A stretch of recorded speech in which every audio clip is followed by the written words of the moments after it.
അന്യാധീനപ്പെട്ടു പോയ കോടികൾ മൂല്യമുള്ള ഭൂമികൾ തിരിച്ചുപിടിക്കാൻ ഒരു ചെറുവിരൽ പോലും അനക്കാതെ ദേവസ്വം ബോർഡുകൾ സ്പെഷ്യൽ തഹസീൽദാരെ നിയമിച്ച് ഭൂമി തിരിച്ചുപിടിക്കുമെന്ന വലിയ പ്രഖ്യാപനം നടത്തിയെങ്കിലും എങ്ങും എത്തിയില്ല. അതെല്ലാം കണക്കിൽ മാത്രമായിരിക്കുന്നു. 25,000 ഏക്കർ ഭൂമിയാണ് ദേവസ്വം ബോർഡുകൾക്ക് സംസ്ഥാനത്ത് നഷ്ടമായത്. ഭൂമി തിരിച്ചുപിടിക്കുന്നതിൽ കുറ്റകരമായ അനാസ്ഥയെന്ന് കൃത്യമായി വ്യക്തമാകുന്നതാണ് ഈ റിപ്പോർട്ടുകൾ. ഹിന്ദു ഐക്യവേദി സംസ്ഥാന പ്രസിഡന്റ് ES ബിജുവിന്റെ പ്രതികരണത്തിലേക്ക് ആദ്യം പോകാം. അതിനുശേഷം അരുൺ കൊടുങ്ങൂർ ചേരും. ആദ്യം പ്രതികരണത്തിലേക്ക്. ചെറുവള്ളി എസ്റ്റേറ്റ് 2203 ഏക്കർ ഭൂമിയാണ് ദേവസ്വവുമായി തർക്കത്തിലുള്ളത്. ദേവസ്വം ഭൂമിയാണ് എന്ന് സെറ്റിൽമെന്റ് രജിസ്റ്ററിലെല്ലാം രേഖപ്പെടുത്തിയിട്ടുള്ള ഭൂമി അത് വിമാനത്താവളത്തിന് വേണ്ടി നീക്കിവച്ചിരിക്കുകയാണ്. കേരള സർക്കാർ അതിൽ വൻ ലാഭം കൊയ്യുന്നതിന് വേണ്ടിയുള്ള നീക്കമാണ് നടക്കുന്നത്. ഇത്തരം ഭൂമികളൊന്നും തന്നെ തിരിച്ചു പിടിക്കാൻ യാതൊരു നടപടിയും കേരളത്തിൻ്റെ സർക്കാർ സ്വീകരിച്ചിട്ടില്ല. ദേവസ്വം ബോർഡുമായിട്ട് നടത്തിയിട്ടുള്ള ഹിന്ദു സംഘടനകൾ നടത്തിയിട്ടുള്ള പല ചർച്ചകളിലും നഷ്ടപ്പെട്ടതൊന്നും തിരിച്ചു പിടിക്കാൻ യാതൊരു നടപടിയില്ല. അത് സാമൂഹ്യ സംഘർഷം, സാമുദായിക കലാപത്തിന് കാരണമാകുമെന്നാണ് പറയുന്നത്. ദേവസ്വം ഭൂമികൾ അന്യാധീനപ്പെടുത്തിയവർക്ക് ഒത്താശ ചെയ്തുകൊണ്ട് അവർക്ക് എല്ലാവിധ സഹായവും ചെയ്തു കൊടുക്കുകയാണ് തിരുവിതാംകൂർ ദേവസ്വം ബോർഡ്.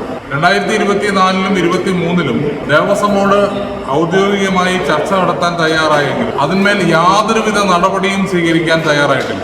അന്യാധീനപ്പെട്ട ഭൂമികൾ തിരിച്ചുപിടിക്കാനുള്ള സംവിധാനം ദേവസ്വം ബോർഡിന്റെ കീഴിൽ തന്നെ രൂപീകരിക്കുമെന്ന് വാഗ്ദാനം നൽകിയെങ്കിലും തിരുവിതാംകൂർ ദേവസ്വം ബോർഡിന്റെ കീഴിൽ ഒരു തഹസിൽദാർ മാത്രമാണ് നിലവിലുള്ളത്. ഒരു സ്പെഷ്യൽ തഹസിൽദാരെ മാത്രമാണ് നിശ്ചയിച്ചിട്ടുള്ളത്. മറ്റ് 5 ദേവസ്വം ബോർഡിന്റെ കീഴിലും അത്തരമൊരു സംവിധാനവുമില്ല. അരുൺ കൊടുങ്ങൂർ ഈ വാർത്തയുടെ വിശദാംശങ്ങൾ നൽകും. അരുൺ, ഈ 2016-ലും 2021-ലും ദേവസ്വം മന്ത്രിമാർ തന്നെ നിയമസഭയിൽ വെച്ച ആ രേഖകളിൽ ചൂണ്ടിക്കാണിക്കുന്നത് 25,000-നും 30,000-നും ഇടയിൽ ഏക്കർ ഭൂമി, ദേവസ്വം ഭൂമി സംസ്ഥാനത്തിന്റെ വിവിധ ഭാഗങ്ങളിൽ നഷ്ടപ്പെട്ടുവെന്നാണല്ലോ. ഈ ഭൂമി തിരികെ പിടിക്കുമെന്ന് പ്രഖ്യാപിച്ചല്ലേ സ്പെഷ്യൽ തഹസീൽദാരെ വർഷങ്ങൾക്ക് മുൻപ് വെച്ചത്. ഇതുമായി ബന്ധപ്പെട്ട് ഒരു നടപടിയും, ഒരു ചെറുവിരൽ പോലും അനക്കാൻ ഈ ഒരു ദേവസ്വം ബോർഡുകളും ഒന്നും ചെയ്തിട്ടില്ല എന്ന് വ്യക്തമാക്കുന്നതാണല്ലോ ഈ പുറത്തുവരുന്ന റിപ്പോർട്ടുകൾ. പറയൂ അരുൺ.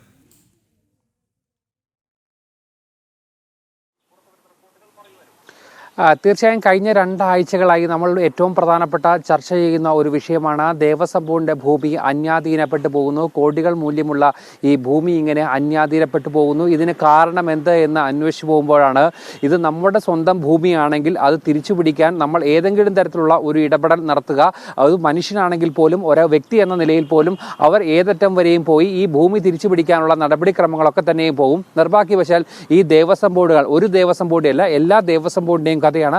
ഒരു തരത്തിലുള്ള ഇടപെടലും, ഈ കോടികൾ മൂല്യമുള്ള ഈ ഭൂമി തിരിച്ചു പിടിക്കുന്നതിന് ഒരു തരത്തിലുള്ള ഇടപെടലും ദേവസ്വം ബോർഡുകൾ നടത്തുന്നില്ല എന്ന് വ്യക്തമായി സൂചിപ്പിക്കുന്ന ഒരു റിപ്പോർട്ടാണ് ഇത്. അതിലേറ്റവും പ്രധാനപ്പെട്ടത് ഈ ഹൈന്ദവ സംഘടനകൾ, അതോടൊപ്പം തന്നെ ഹിന്ദു ഐക്യവേദി അടക്കം ഈ വിഷയത്തിൽ കൃത്യമായ നിലപാടെടുത്തുകൊണ്ട് ശക്തമായ പ്രക്ഷോഭവും മുന്നോട്ട് പോയ ആ ഒരു സമയത്ത് ഈ ഹൈന്ദവ സംഘടനകൾക്കും അതോടൊപ്പം തന്നെ ഇത്തരത്തിൽ പരാതികളുമായി മുന്നോട്ട് പോയവർക്കും കൃത്യമായ ഒരു ഉറപ്പായിരുന്നു സർക്കാരും ദേവസ്വം ബോർഡും ഒക്കെ തന്നെ നൽകിയത്. ഈ ഭൂമി തിരിച്ചു പിടിക്കാനുള്ള നടപടികൾ ആരംഭിക്കും, ഉടൻ തന്നെ ഈ നടപടികൾ ഉണ്ടാകുമെന്ന് പറഞ്ഞിട്ട് വർഷങ്ങളായി. അതോടൊപ്പം തന്നെ സ്പെഷ്യൽ തഹസിൽദാരെ വെച്ചുകൊണ്ട് ഈ ഭൂമി തിരിച്ചു പിടിക്കുന്നതിനുള്ള നടപടിക്രമങ്ങളൊക്കെ തന്നെ ഉടൻ ഉണ്ടാകുമെന്ന് പറഞ്ഞിരുന്നത്. പക്ഷേ തിരുവിതാംകൂർ ദേവസ്വം ബോർഡ് ഒഴികെ ഈ സ്പെഷ്യൽ തഹസിൽദാരെ നിയമിക്കുന്നതിനുള്ള ഒരു നടപടിയും ഉണ്ടായില്ല. തിരുവിതാംകൂർ ദേവസ്വം ബോർഡിൽ ഈ സ്പെഷ്യൽ തഹസിൽദാരെ നിയമിച്ചിട്ടും കാര്യമായ മുന്നോട്ട് പോകാനുള്ള ഒരു നടപടിക്രമങ്ങളിലേക്ക് വരുന്നില്ല. വലിയ പ്രതിസന്ധിയിലേക്ക്, വലിയ പിന്നിൽ നിന്നുള്ള വലിയ ഭാഗ്യശക്തികളുടെ ഇടപെടലൊക്കെ തന്നെയാകും ഇതിന് പ്രധാന കാരണമെന്ന് നമുക്ക് മനസ്സിലാക്കാൻ കഴിയുന്നു. കാരണം അത്ര വലിയ ഭൂമികൾ തന്നെ, ഭൂമി കൊള്ളയെന്ന് തന്നെ നമുക്ക് പറയാൻ വേണ്ടിയിരിക്കുന്നു. ദേവന്റെ ഭൂമിയാണ്, ദേവസ്വത്തിന്റെ ഭൂമിയാണ്. ഇത്തരത്തിലുള്ള ദേവസ്വം ഭൂമി അന്യാധീനപ്പെട്ടു പോയി എന്ന് കൃത്യമായി തന്നെ അത് ദേവസ്വം മന്ത്രിമാർ 2 തവണ 2016-ലും അതോടൊപ്പം തന്നെ 2020-ലും അന്നത്തെ ദേവസ്വം മന്ത്രിമാർ നിയമസഭയിൽ ഈ കൃത്യമായ കണക്ക് വെച്ചിരുന്നു. 25,000 മുതൽ 30,000 ഏക്കർ വരെ ഈ ഭൂമി കാണാനില്ല എന്ന് പറയുമ്പോൾ ഇത് എന്തുകൊണ്ട് തിരിച്ചു പിടിച്ചിട്ടില്ല എന്നുള്ള ഏറ്റവും പ്രധാനപ്പെട്ട ചോദ്യമാണ് ഇവിടെ അവശേഷിക്കുന്നത്. ദേവന്റെ സ്വത്ത് അത് ആർക്കും എങ്ങനെയും തട്ടിയെടുക്കാമെന്നുള്ള ഒരു സ്ഥിതിവിശേഷം അദ്ദേഹത്തിലേക്ക് പോകുന്ന ഒരവസ്ഥ, ദേവന്റെ സ്വത്ത് സംരക്ഷിക്കാനായി നിയോഗിച്ചിരിക്കുന്നവർ തന്നെ ഇതിന് കൂട്ടുനിൽക്കുന്നു എന്നുള്ള ദുഃഖകരമായ സത്യമാണ് നമുക്ക് മനസ്സിലാക്കേണ്ടിയിരിക്കുന്നത്. പല വിധത്തിലുള്ള സമ്മർദ്ദങ്ങൾ വരുന്നു, പല രീതിയിലുള്ള ഇടപെടൽ വരുന്നു.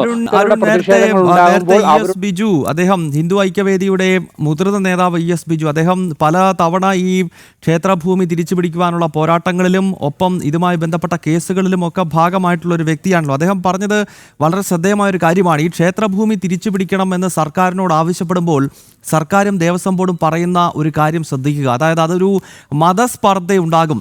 ഇപ്പോൾ അത്തരം നീക്കങ്ങൾ ഉണ്ടായിക്കഴിഞ്ഞാൽ സാമുദായികമായ പ്രശ്നങ്ങൾ ഉണ്ടാകുമെന്നുള്ളതാണ്. അതായത് ദേവന്റെ ഭൂമി തട്ടിയെടുത്തിരിക്കുന്നത് ഇവിടെ മറ്റു മതവിഭാഗങ്ങളിൽ പെടുന്നവരുണ്ട്. അതും മറ്റു മതവിഭാഗങ്ങളിലെ സാധാരണക്കാരല്ല. മലയാള മനോരമ പോലെയുള്ള, അതല്ലെങ്കിൽ ഹാരിസൺ കോർപ്പറേഷൻ പോലെയുള്ള വലിയ കമ്പനികൾ, കുത്തക കമ്പനികൾ, മറ്റ് മതവിഭാഗങ്ങൾ, മോസ്കുകൾ, ചർച്ചുകൾ, ഇവരെല്ലാം ക്ഷേത്രഭൂമി കയ്യേറിയിരിക്കുകയാണ്. അപ്പോൾ ക്ഷേത്രഭൂമിയാണെന്ന് തിരിച്ചറിയാം. അത് തിരിച്ചു ചോദിക്കുമ്പോൾ അത് ധാർമ്മികമായി തിരികെ ദേവന്റെ ഭൂമി ക്ഷേത്രങ്ങൾക്ക് നൽകണമെന്ന് പറയുമ്പോൾ ഈ നാട്ടിൽ കലാപമുണ്ടാക്കും എന്ന് പറഞ്ഞുകൊണ്ട് ഈ വിഷയത്തെ ലഘൂകരിക്കുവാൻ സർക്കാരും ദേവസ്വം ബോർഡും ശ്രമിക്കുകയാണ്.